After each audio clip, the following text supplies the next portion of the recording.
After leaving me and our kids for his online hot girlfriend, my husband disappeared for 8 years. Now he's back, claiming he has an offer for me. This is just a vent post, but any advice would be appreciated. Hello everyone. I'm a 40-year-old woman, and I'm feeling conflicted about a recent decision I made regarding my family. I'd like to know everyone's opinion. To start, my life turned upside down 8 years ago when my husband Robert suddenly announced that he was leaving me and our kids. He had met a hot chick online and fallen in love with her. His decision came out of nowhere and left me completely devastated. Robert had been acting distant and strange for weeks leading up to the revelation, but I had brushed it off as work-related stress. We had been married for over a decade and had stuck by each other through thick and thin. I had known him for half my life, and we had built a family together. The possibility of infidelity had never crossed my mind. One evening, Robert finally confessed that he had met someone. Those words broke my heart. He blurted out that the woman's name was Isabella and that she was the hottest woman he had ever seen. He had been talking to her for the past 3 months, and they had formed a connection that made him realize he was unhappy in our marriage. Every word he spoke cut through me like a knife, and I felt a mixture of anger and despair swirling in my stomach. He continued to reassure me that he still loved us, but he couldn't deny his feelings for Isabella. He insisted that he needed to meet her in person to see if it was going to go somewhere. I was overwhelmed by a whirlwind of emotions, unable to make sense of what was happening. It felt like the walls of our home were closing in on me. My voice quivered as I asked him if he was leaving us and the children for this woman. He nodded slowly, saying that although he didn't expect me to understand, he needed to do this for himself. He had given it a lot of thought, and he was going to go meet her and start a new life.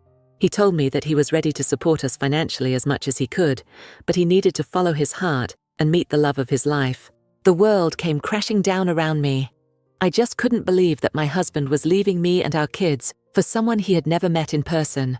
My first instinct was to scream, to plead, to do anything to make him stay. But I looked at his face, and I knew that he had already made his choice. There was no turning back. Robert moved out the following week, leaving me to explain to our children that their father wouldn't be coming back. Emily, who was 9 years old at the time, had 1,000 questions, but I had no answers.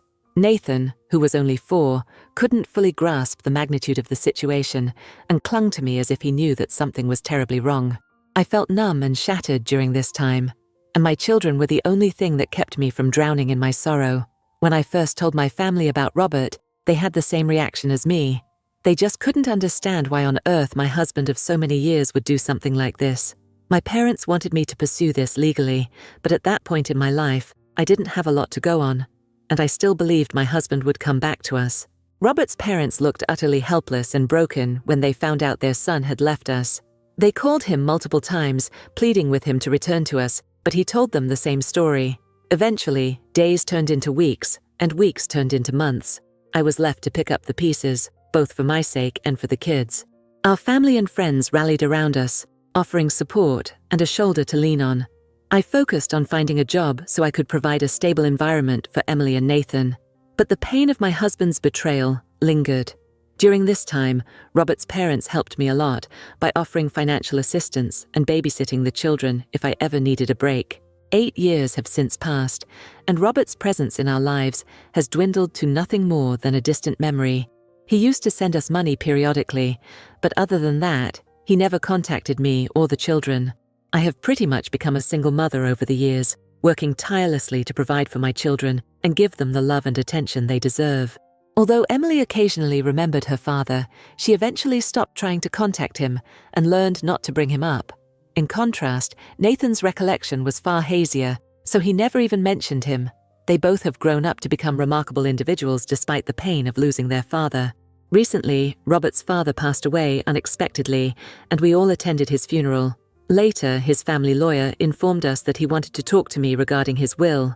The lawyer explained that Robert's father had left some money for his grandchildren. While it wasn't a substantial amount, it could help cover my kids' college expenses. I sat down with my children and shared the news that they wouldn't need to fret over college expenses anymore. Their faces lit up with joy, and witnessing their happiness was truly heartwarming. It felt like a weight had been lifted, knowing that we had one less concern on our plate. After a long period of uncertainty, it finally felt like everything was coming together in our lives. Last week, I received a call from an unknown number, and to my surprise, it was Robert on the other end of the line. A rush of conflicting emotions hit me, and I was speechless to hear his voice after 8 years. He hesitated before telling me that he wanted to meet me urgently. I was confused, so I asked him to clarify. He admitted that he wanted to discuss an offer with me and kept pleading with me to see him. I couldn't understand why he was calling me now, after so many years, when he hadn't bothered to contact me before. His repeated pleas were difficult to ignore, so I took a moment to gather my thoughts and finally agreed to meet with him, alone, albeit cautiously. We set the rendezvous for a cafe near my office. As I hung up the call, a whirlwind of questions and uncertainties filled my mind, leaving me anxious about meeting him after all this time. I decided not to tell my kids anything until after I met him to see what this offer was all about. The days leading up to our scheduled meeting were a roller coaster of emotions. I couldn't help but replay the past in my mind, recalling the pain of Robert's sudden departure, the struggles of raising our children alone, and the years of trying to come to terms with his abandonment. On the day of our meeting, I arrived early, nervously sipping my coffee as I waited for Robert. It wasn't long before he walked in, approaching me with a mix of hesitation and determination. I noticed he looked older, worn, and somehow different from the man I had married. Our initial exchange was filled with awkward silences and tentative words. We avoided the elephant in the room, focusing instead on polite greetings and catching up on the years that had passed. It was as if we were two strangers trying to navigate the remnants of a past life. Eventually, Robert gathered his courage and began to explain the reason for his sudden reappearance in our lives. He spoke about how Isabella didn't turn out to be the woman he thought she was. It turns out she was actually a single mother herself, but had never revealed the truth to him until he had left us and was standing on her doorstep. Their relationship faced numerous challenges, mainly stemming from her gambling addiction, which led her to squander all of his money. They argued frequently, but Robert had chosen to stand by her, hesitant to give up on someone else again. However, when his father passed away recently, he realized how short life was to remain in an unhappy situation every day. He spoke about how much he missed everyone back here and was disappointed with the choices he had made 8 years ago. Robert continued, saying he had thought several times over the years of coming back to us, but didn't have the strength to face us. Then he revealed that his father had left him their lake house, a huge property where we used to go for vacations back before Robert left us. He told me he wanted to sell the house, which would allow him to be set for the rest of his life. I nodded quietly, listening to him. Robert then dropped a bombshell. He proposed that he wanted to come back to us and give our children a luxurious life. He assured me that I would never have to work again if I accepted him back into our lives. I stared at him in disbelief as he painted a picture of a life where we could live without worrying about money. Basically, Robert wanted us to reconcile and give our family a second chance, using the inheritance to build a better life together. I weighed Robert's words carefully, understanding the potential benefits that the inheritance could bring to our family. However, it was impossible to forget all the years he had been absent, leaving me to fend for our children alone. As much as the idea of financial security appealed to me, I couldn't ignore the pain and anger that had built up over the years of his abandonment. So, I firmly told him that while I appreciated the offer, I just couldn't forget the last 8 years. I told him that I had been raising the kids alone while juggling work, and while we may not have everything now, we did have a stable life. I told him that I couldn't risk putting myself and my children through the pain again. I wanted to protect them, and I wasn't sure if I could ever trust him not to leave us again. Robert kept pleading with me to reconsider, his eyes filled with desperation. But I knew that if I allowed him back into our lives, I would be taking a huge gamble on our family's stability. My heart ached a bit at the thought of rejecting his offer, especially considering the financial relief it could bring, but I couldn't overlook the emotional scars he had left behind. Since my meeting with Robert, my parents have been asking me to reconsider my decision to reject his offer. They keep telling me that after what he has put us through, the least he could do now was provide me and our children with a better life, free from financial worries and limitations. My parents argue that people can change, and perhaps Robert has realized his mistakes and truly wants to rebuild our family. They think I'm being selfish and want me to put my children's comfort above my heartbreak. I haven't been able to bring myself to tell my children about Robert's return. I worry about how they'll react to the news and how they'll process the idea of their father re-entering their lives after 8 years of absence. I've been questioning my own judgment, torn between the potential benefits of accepting Robert's offer and the memories of our painful past. So, Reddit, am I wrong for rejecting Robert's offer and possibly keeping my children and us from a better life? Hello everyone. To keep this video going, I need your help. We've noticed that the channel is losing traction, and subscribing is one of the best ways you can support us. It's quick, free, and helps us continue bringing you great stories. So, if you enjoy our content, take a moment to hit that subscribe button and turn on notifications. Your support makes a huge difference. Alright, let's keep going. Update 1. In just a few days, I received thousands of comments and messages from people. I'm glad that the majority of you don't think I'm wrong. I listened to everyone's advice and decided it was time to have an open conversation with my children about Robert. The last thing I wanted was for him to reappear in their lives and take them by surprise. Today, I sat Emily and Nathan down after dinner to gently broach the subject. I began by telling them about their father's unexpected reappearance and his offer to come back into our lives. Their faces reflected a mix of curiosity and confusion as they tried to understand what I was saying. When I told them that he had inherited the lake house and wanted to sell it to help us financially, their reactions varied. Emily, now 17, exhibited a range of emotions, from anger to shock. She was as confused as I was, and couldn't understand why Robert wanted to return to us after so many years.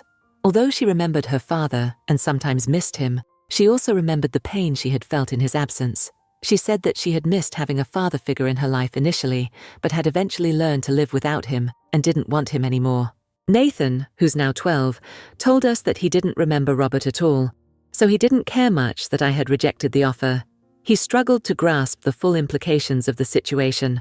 I told them frankly that whatever they decided would happen, as I respected their opinions and emotions.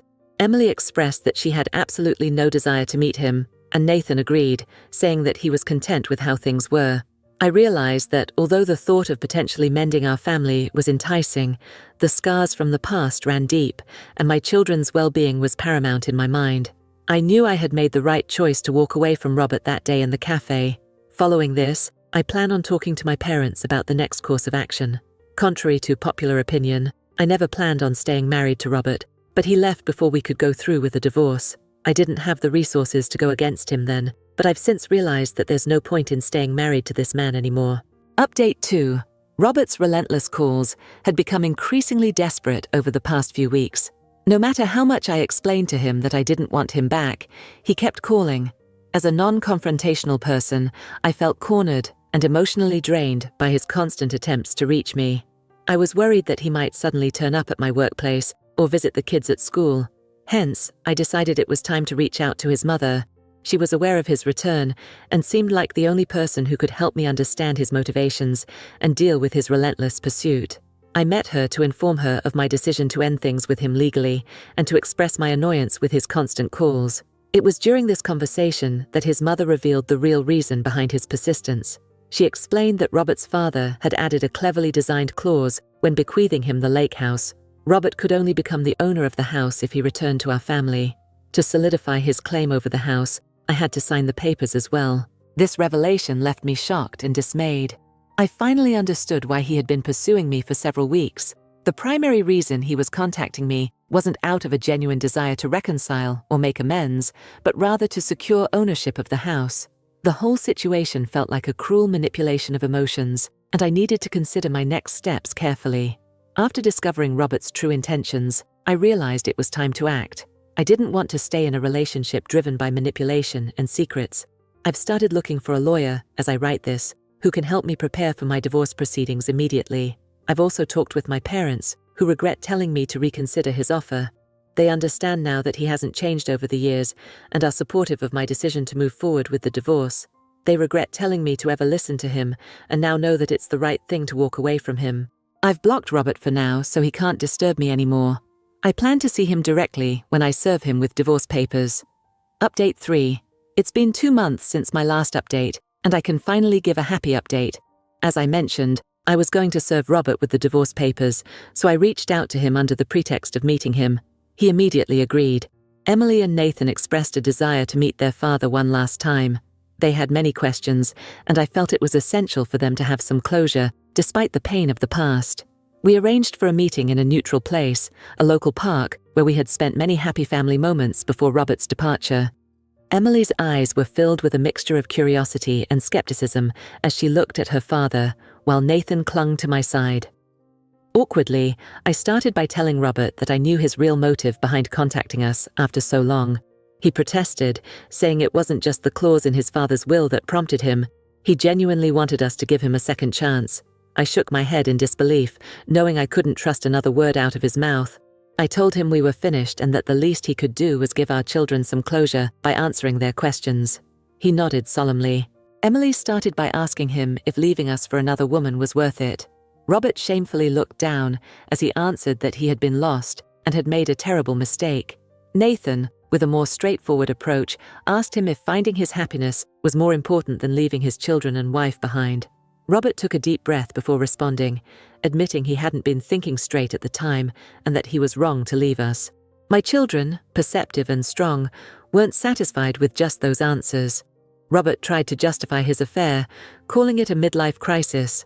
As the conversation continued, he shared painful details of his life with Isabella, the struggles they faced, and the realization that he had been chasing an illusion. Emily and Nathan listened attentively, though I doubt they believed him. They asked him why he had never kept in touch and if he truly regretted leaving us. I could feel the pain in my children's voices. Robert admitted that he had been overwhelmed by his own guilt and didn't know how to face the consequences of his actions. He reiterated that he wanted us to be whole again and that he could provide us with a luxurious life now. But as I looked into my children's eyes, I knew the decision was clear. They didn't believe him, just like me, and they wouldn't allow Robert to waltz back into our lives, offering money as a quick fix for the damage he had caused. It was a matter of principle, of standing up for the strength and resilience my children and I had shown over the past 8 years in his absence. Determined, I told him that we had moved on from him and didn't need him or his money anymore. I served him the divorce papers as he looked at them with a mixture of remorse and disappointment. He pleaded with me, saying he genuinely wanted to make up for those years, but I was resolute in my decision. He then offered to split the lake house sale proceeds with me, telling me that in this way we could both benefit. Emily spoke up, saying we didn't need his charity money, and Nathan nodded in agreement, adding that we had what we needed to be happy. At this point, I guess Robert finally realized what a huge blunder he had made. He started to cry, apologizing to the kids, saying he had made a terrible mistake by leaving us and that he understood we could never forgive him. That day, as I walked away from the park hand in hand with Emily and Nathan, I finally felt free. It had never occurred to me the burden I had carried quietly for the sake of my children. It felt good watching my children stand up for me and have my back. Our divorce will proceed as I've decided. I know it's going to take a while before I'm legally free of him, but in the meantime, I plan on taking some time off to spend with my children. We're going to Disneyland, a trip we've been looking forward to for a long time. I want to create beautiful memories with my children, filled with laughter and joy, to help offset the painful memories of the past. I know that as long as we have each other, we can face whatever the future holds with strength and resilience. Despite the challenges and emotional turmoil we've faced, my children and I are on a path toward healing and creating a new, stable, and honest life. This chapter is far from over, but we're going to be writing our own story from now on, and I'm determined to ensure it's one filled with love, trust, and growth. Update 4. Since my last update, I have some exciting news to share. I was promoted at work, and it feels like a huge accomplishment. It took me a long time to reach this position, but I'm finally earning a comfortable income that allows me to provide even more for my family. The promotion not only brings financial security, but also the satisfaction of knowing that my hard work and dedication have paid off. Things are going well with the divorce proceedings. I've hired an excellent lawyer who, after learning the history between Robert and me, is confident it will be a smooth process. Although it may not be simple, it's necessary for our closure and a fresh start. My family and friends have stood by my side throughout this time, providing unwavering support. Now that I'm earning more than enough, I plan on sending my children to therapy. I understand they might have abandonment issues, and I want them to have the tools to process their emotions and work through any lingering pain. I've been researching therapists with expertise in dealing with such issues and have found a compassionate and experienced professional who specializes in helping children and families navigate complex emotions. Meanwhile, as a parent, I believe in promoting the exploration of my children's interests outside of studies. My daughter, Emily, has a remarkable talent for art and spends hours creating beautiful paintings that adorn our home. My son, Nathan, has always had a natural talent for soccer, and we spend our weekends attending his games and cheering him on. I'm proud to see my children thriving in their lives. Regarding Robert, we haven't been in contact, and I believe it's best to keep it that way. As many of you correctly assumed, his affair partner, Isabella, unexpectedly contacted me one day. The message wasn't an apology, as one might expect from the other woman, but rather anger and resentment toward me for allegedly taking Robert away from her. She blamed me for their relationship falling apart and accused me of being the reason for his departure. In her messages, Isabella lashed out, calling me names and making hurtful accusations. She questioned my motives and claimed I had manipulated Robert into returning to our family. The messages were aggressive and unsettling, and I couldn't help but feel overwhelmed by the intensity of her anger. I couldn't believe this woman had the audacity to be angry at me when she was the reason behind my family breaking up 8 years ago. I responded to her, stating that I had no desire to be with Robert, and that I was in the process of getting a divorce. I reminded her of the pain and confusion my family had gone through when Robert left us for her, and told her she had no right to contact me. I stressed how our lives had been turned upside down all those years ago, and how my children had suffered as a result. I made it clear that I never wanted him back, and if she needed to blame someone, she should blame herself and her gambling addiction. I blocked her after sending the message, and hopefully she won't try to contact me further. I don't want her to mess up the peaceful life my children and I have built. As for Robert's mother, I do talk to her sometimes, as she has always been kind to me. She has expressed her regrets about how things have turned out and wants me to do whatever it takes to be happy. Interestingly, his mother also revealed that due to my decision not to reconcile with Robert, the lake house would not be going to him as his father had intended. This revelation was unexpected, although it also felt deserving. This man's selfish decisions had not only shattered our family, but also another, so it was only fitting that he should suffer.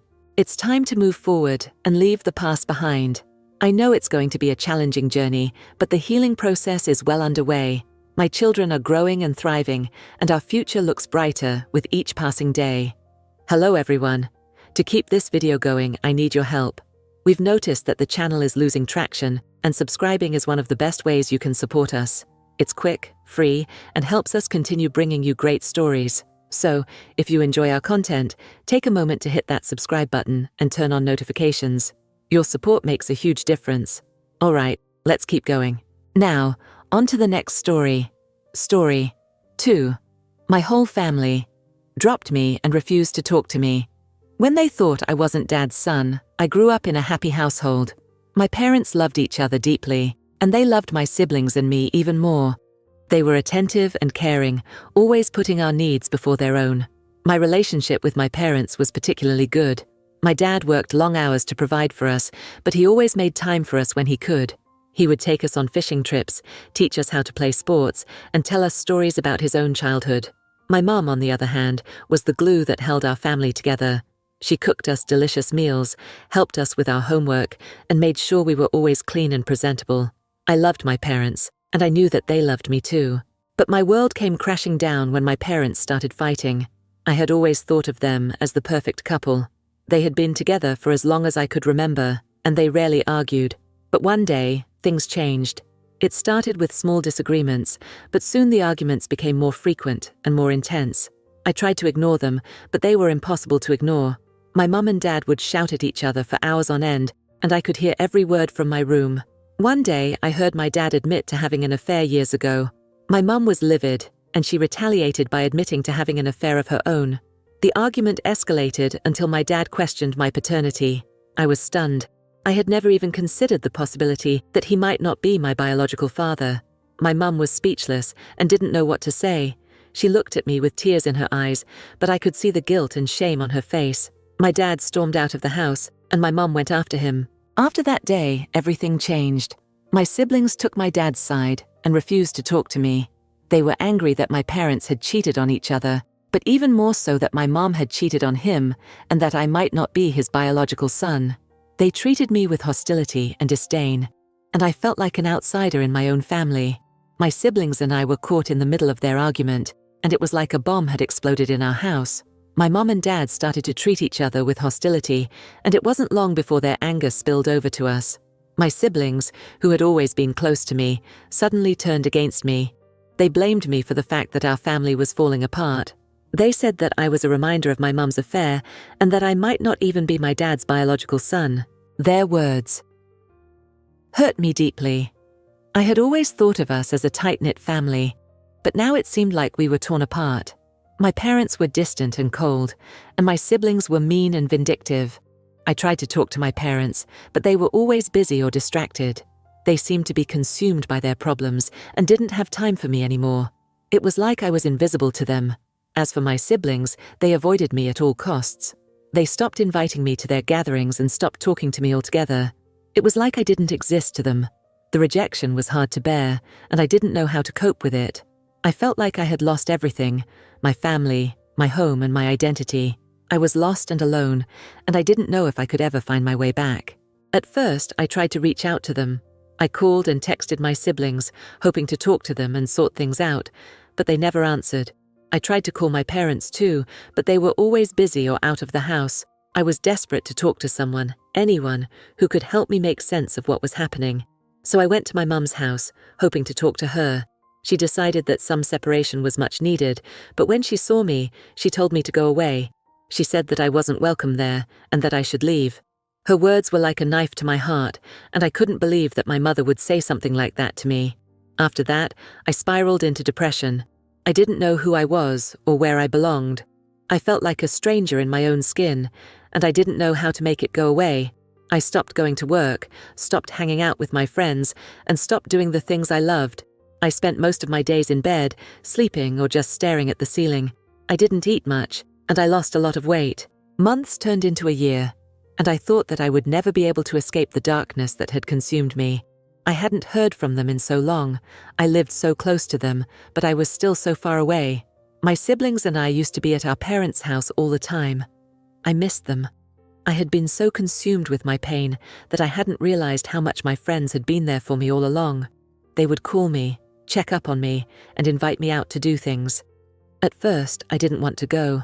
I was content to wallow in my misery, but eventually, I started to go out with them. We would go to the movies, grab some food, or just hang out at home. They made me feel like I wasn't alone, and for that, I was grateful.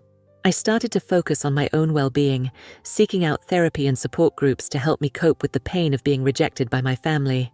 My friends were a constant source of support during this time, and I reached out to them more than ever before. At first, I was hesitant to talk about what had happened with my family. I was embarrassed and ashamed. But as time went on, I found that talking about it with my friends helped me process my feelings and move forward. They listened without judgment, offering words of comfort and encouragement. I also found solace in hobbies and activities that brought me joy. I started to play guitar again, something that I had put aside when my depression took hold. I found that playing music helped soothe my soul and provided an outlet for my emotions. As I started to take better care of myself, I noticed a gradual improvement in my mental health. The sadness and despair that had once consumed me began to lift, and I started to think about the future, about my future.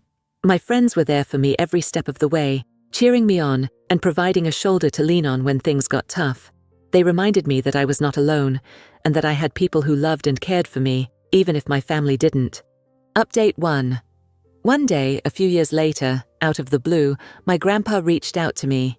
He said that he had had enough of the way my family had treated me and that he wanted to make things right. He convinced me and my father to do a paternity test, and despite my initial hesitation, I finally agreed. I didn't want to get back into that murky situation again, but I wanted to know the truth. When the results came back positive, my family was flabbergasted. They couldn't believe their mistake. They realized the error of their ways and were remorseful for the pain they had caused me. They knew they had hurt me deeply, and they were desperate to make it right. I remember feeling torn about their sudden change of heart. On the one hand, a part of me was overjoyed that my family wanted to reconcile with me. It was something that I had wanted for so long, and it felt like a dream come true. But on the other hand, I couldn't forget the hurt and betrayal that I had felt when they had abandoned me. Despite their apologies and pleading, I remained hesitant. I didn't know if I was ready to forgive and forget. I had moved on and built a life for myself, and I didn't know if I wanted to let my family back in. I was afraid that history would repeat itself, and I would be left hurt and alone once again. But even as I struggled with my emotions, my family persisted. They called me, sent letters, and my parents even showed up at my doorstep. They begged me to give them a chance to make things right and promised to do whatever it took to earn my forgiveness. I remember feeling overwhelmed by their persistence. It was clear that they were truly sorry for what they had done and that they genuinely wanted to reconnect with me. But at the same time, I couldn't shake the feeling that they were only reaching out to me because they felt guilty. I asked my grandpa how my family had been doing these past 3 years, and he told me that they had gone to therapy and that my parents were back together again. It hurt me to hear that they had moved on without me, as if I had never existed. It made me feel left out and unwanted. Despite their pleas for forgiveness, I declined to get back in touch with them. I didn't want to reopen old wounds and put myself in a vulnerable position again. I didn't want to risk getting hurt all over again. They dropped me once. They could drop me again. I told them that they could continue without me, like they had all these years. It would make no difference. I had finally found peace and happiness, and I didn't want to let them take that away from me again.